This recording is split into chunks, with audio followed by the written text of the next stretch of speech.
ಎಲ್ಲರಿಗೂ ನಮಸ್ಕಾರ. ನಾನು ನಿಮ್ಮ ಸುಮಾ ಪಾಟೀಲ್. ಶ್ರೀ ಶಕ್ತಿ ಸವಿರುಚಿಯಿಂದ ಇವತ್ತು ಒಂದು ಫ್ಲವರ್ ಗ್ರೇವಿಯೊಂದಿಗೆ ಬಂದನು. ಈ ಗ್ರೇವಿ ನೀವು ಬಾಜಿ ಮನೆಯಲ್ಲಿ ಒಮ್ಮೆ ಮಾಡ್ಕೊಂಡ್ರಂದ್ರೆ ರೈಸ್ ಜೋಡಿ ಚಪಾತಿ ಜೋಡಿ ಎಲ್ಲದ್ರ ಜೋಡಿ ಚಲೋ ಹತ್ತೈತಿ. ಭಾಳ ಟೇಸ್ಟು ಆಗಿರ್ತೈತಿ. ನಾನು ಮಾತ್ರ ಮಾಡಿದಾಗ ಭಾಳ ಸೂಪರಾಗಿ ಬಂತು. ನಾ ಮಾಡಿದ ಮೆಜರ್ಮೆಂಟ್ಲೆ ನಾನು ಹೇಳಿದ ಇಂಗ್ರೀಡಿಯೆಂಟ್ಸ್ ಎಲ್ಲ ಹಾಕಿ ನೀವು ಮಾಡಿರಿ, ಸೂಪರಾಗಿರ್ತೈತಿ. ಇದನ್ನು ಮಾಡ್ಕೊಳ್ಳೋಕೆ ಮೊದಲು ಒಂದು ಸ್ವಲ್ಪ ಫ್ಲವರ್ಗಳು ಎಲ್ಲ ದೊಡ್ಡ ದೊಡ್ಡ ಸೈಜ್ ಒಂದು ಸ್ವಲ್ಪ ಈ ರೀತಿಯಾಗಿ ಕಟ್ ಮಾಡಿ ಇಟ್ಕೋಬೇಕು. ಆಮೇಲೆ ಇದನ್ನು ಪೇಸ್ಟಿಗೆ ಒಂದು ಗೋಡಂಬಿ, ಬಾದಾಮ, ಒಂದು ಸ್ವಲ್ಪ ಅಲ್ಲ ಬೆಳ್ಳುಳ್ಳಿ ಮತ್ತು ಟೊಮೆಟೊ ಹಣ್ಣು ಇವಿಷ್ಟೂ ರುಬ್ಬಿ ಪೇಸ್ಟ್ ಮಾಡಿ ಇಟ್ಕೋಬೇಕು. ಆಮೇಲೆ ಒಗ್ಗರಣೆಗೆ ಉಳ್ಳಾಗಡ್ಡಿ, ಕರಿಬೇವ, ಒಂದು ಸ್ವಲ್ಪ ಕಸೂರಿ ಮೆಂತಿ, ಆಮೇಲೆ ರೆಡ್ ಚಿಲ್ಲಿ ಪೌಡ್ರ, ಮಸಾಲೆಗೆ ಒಂದು ಅರ್ಧ ಸ್ಪೂನಷ್ಟು ಜೀರಿಗೆ ತೊಗೊಂಡು, 2 ಪಲಾವ್ ಎಲೆ, 1 ಏಲಕ್ಕಿ, ಒಂದು 4ರಿಂದ 5 ಲವಂಗ, 1 ಇಂಚಿನಷ್ಟು ನಾ ಫ್ಲೇವರ್ಗಷ್ಟು ಚಕ್ಕೆ ತೊಗೊಂಡನು. ಮತ್ತು ಖಾರ ಉಪ್ಪು ಎಲ್ಲ ಈ ರೀತಿ ರೆಡಿ ಮಾಡಿ ಇಟ್ಕೊಂಡು, ಅದೇನು ಫ್ಲವರ್ ಇರ್ತೈತಲ್ಲ ಅದು ಇನ್ನು ಬಿಡಿಸಿಟ್ಕೊಂಡಿರ್ತಲ್ಲ ಒಂದು ಬೌಲ್ ಒಳಗೆ, ಅದಕ್ಕೆ ಬಿಸಿ ನೀರು ಒಂದು ಸ್ವಲ್ಪ ಸಾಲ್ಟ್ ಹಾಕಿ ಒಂದು 5ರಿಂದ 10 ನಿಮಿಷ ಮುಚ್ಚಿಟ್ಟು ಬಿಡಬೇಕು. ಅದು ಬಾಯ್ಲ್ ಇದಾಗೋ ಮಟ್ಟ ಇವನು ಪೇಸ್ಟ್ಗಳು ಮಾಡ್ಕೋಬೇಕು. ಟೊಮೆಟೊ ಹಣ್ಣು, ಗೋಡಂಬಿ, ಬಾದಾಮ ಎಲ್ಲ ಏನಿರ್ತೈತಲ್ಲ ಅದನ್ನಷ್ಟು ಪೇಸ್ಟ್ ಮಾಡಿ ಇಟ್ಕೊಂಡು, ಇದನ್ನೇ ಫ್ಲವರ್ ಏನಿರ್ತಲ್ಲ ಒಂದು ಕಡಾಯಿದೊಳಗೆ ಎಣ್ಣೆ ಹಾಕಿ ಒಂದು ಸ್ವಲ್ಪ ಅವನ್ನ ಫ್ರೈ ಮಾಡ್ಕೋಬೇಕು. ಅಂದ್ರೆ ಕರೆದ್ರೆ ಟೇಸ್ಟ್ ಆಗ್ತೈತೆ ಅಂತ ಕಾಸ ಅವನ್ನ ಒಂದು ಸ್ವಲ್ಪ ಎಣ್ಣೆ ಒಳಗೆ ಸಪ್ರೇಟಾಗಿ ಫ್ರೈ ಮಾಡ್ತಾನೆ ನಾನು. ಇದೊಂಥರ ಡಿಫ್ರೆಂಟ್ ಐತಿ ಪಲ್ಯ, ಅದಕ್ಕೋಸ್ಕರ ನಿಮಗೆ ಇದು ಟೇಸ್ಟ್ ಭಾಳ ಆಗ್ತೈತಿ. ಒಂದು ಸ್ವಲ್ಪ ಎಣ್ಣೆ ಹಾಕಿ ಅವನ್ನೆಲ್ಲ ಒಂದು ಸ್ವಲ್ಪ ಕಲರ್ ಚೇಂಜ್ ಆಗೋ ಮಾಟ ಈ ರೀತಿಯಾಗಿ ಕರೆದ ಒಂದು ಪ್ಲೇಟ್ ಒಳಗೆ ತಕ್ಕೋಬೇಕು. ನಿಮಗೆ ಕರಿಯೋದು ಇಷ್ಟ ಇಲ್ಲ ಅಂದರೂ ಹಂಗೆ ಒಂದು ಸ್ವಲ್ಪ ಎಣ್ಣೆ ಹಾಕ್ಕೊಂಡು ಹುರ್ಕೊಂಡ್ರೂ ಬರ್ತೈತಿ. ನಾನು ಒಂದು ಸ್ವಲ್ಪ ಕರೆದ್ರೆ ಟೇಸ್ಟ್ ರುಚಿ ಇರ್ತೈತಿ ಅಂತ ಕಾಸ ಈ ರೀತಿ ಕರೆದ ಮಾಡಿದನು. ಅವನ್ನೆಲ್ಲ ಫ್ಲವರ್ಗಳು ತೆಗೆದು ಇಟ್ಕೊಂಡು ಕಾಸ ಅದ್ರೊಳಗೆ ಎಣ್ಣೆ ಸ್ವಲ್ಪ ತೆಗೆದು ಮತ್ತು ಒಂದು 2 ಚಮಚದಷ್ಟು ಇಟ್ಕೋಬೇಕು. ಅದಕ್ಕೆ ಸಾಸಿವೆ, ಜೀರಿಗೆ, ಉಳ್ಳಾಗಡ್ಡಿ, ಕರಿಬೇವು ಹಾಕಿ ಒಂದು ಸ್ವಲ್ಪ ಹುರ್ಕೋಬೇಕು.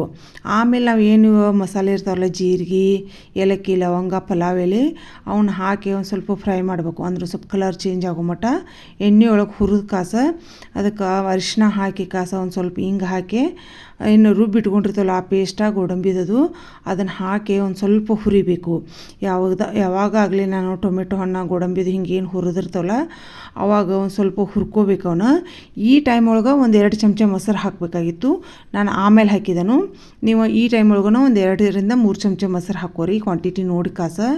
ಆಮೇಲೆ ಅಚ್ಚ ಖಾರದ ಪುಡಿ, ರುಚಿ ತಕ್ಕಷ್ಟು ಉಪ್ಪು ಹಾಕಿ ಅದನ್ನೆಲ್ಲ ಮಸಾಲೆ ಹುರ್ಕೊಂಡು ಚಂದಾಗ ಕೈ ಬಿಡದ್ಲೆ ಒಂದು ಸ್ವಲ್ಪ ಕೈ ಆಡಿಸ್ಕೊತ ಇದ್ರೆ ಅದು ಹೊತ್ತಂಗಿಲ್ಲ. ಈ ರೀತಿಯಾಗಿ ಬರ್ತೈತೆ ನಿಮ್ಗೆ. ಒಂದು ಸ್ವಲ್ಪ ಕಸೂರಿ ಮೆಂತಿ ಇವಾಗ ಹಾಕೀನಿ, ಒಂದು ಸ್ವಲ್ಪ ಲಾಸ್ಟಿಗೆ ಹಾಕೀನಿ ನಾನು. ನೋಡ್ರಿ ಅರ್ಧ ಚಮಚ ಅಷ್ಟು ನಾನು ಮಸಾಲೆ ಹಾಕಿದನು, ಭಾಳ ಮಸಾಲೆ ಹಾಕೇ ಇಲ್ಲ. ನಾನು ಒಂದು ಅರ್ಧ ಟೀ ಚಮಚಲ್ಲಿ ಅಷ್ಟು ಹಾಕಿದನು. ಅಂದ್ರೆ ಮಸಾಲೆ ಭಾಳ ಹಾಕಿದ್ವು ಅಂದ್ರೆ ಮಸಾಲೆ ಕಾಟ್ ಆಗ್ತೈತಿ. ನೀವು ಭಾಳ ಮಸಾಲೆ ಇಷ್ಟಪಡೋರು ನೀವು ಒಂದು ಸ್ವಲ್ಪ ಹೆಚ್ಚಿಗೆ ಹಾಕೋರಿ.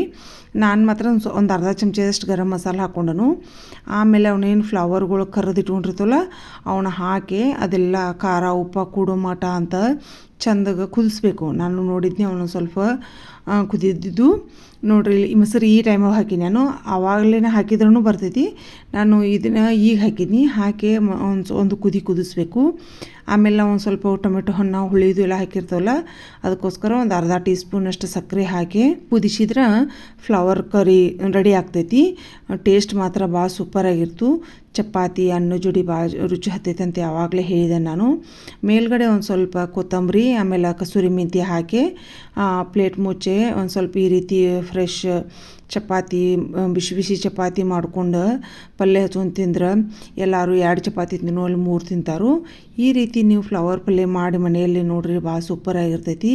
ನೀವು ಈ ಪಲ್ಯ ಮಾಡಿದಾಗ ನಿಮ್ಮ ಮನ್ಯಾಗ ನಿಮ್ಗೆ ಹೆಂಗೆ ಬಂತು, ನಿಮ್ಮ ಟೇಸ್ಟ್ ಹೆಂಗೆ ಐತಿ ಅಂತ ಕಾಸು ನನಗೆ ಮೆಸೇಜ್ ಮೂಲಕ ತಿಳಿಸ್ರಿ. ನೀವೆಲ್ಲರೂ ಪ್ರತಿಯೊಬ್ಬರು ಮಾಡ್ಕೋರಿ, ಸೂಪರಾಗಿರ್ತೈತಿ ಇದು. ಮತ್ತೆಲ್ಲರೂ ನನ್ನ ಎಲ್ಲ ಅಡುಗೆ ವಿಡಿಯೋಗಳು, ಪೂಜಾ ವಿಡಿಯೋಗಳು ನಿಮಗೆಲ್ಲರಿಗೂ ಇಷ್ಟ ಆಗತ್ತಾವು. ಎಲ್ಲರೂ ಲೈಕ್ ಮಾಡತ್ತೀರಿ, ಶೇರ್ ಮಾಡತ್ತೀರಿ, ಕಮೆಂಟ್ಸ್ ಮೂಲಕ ನಿಮ್ಮ ಅನಿಸಿಕೆಗಳನ್ನು ತಿಳಿಸತ್ತೀರಿ.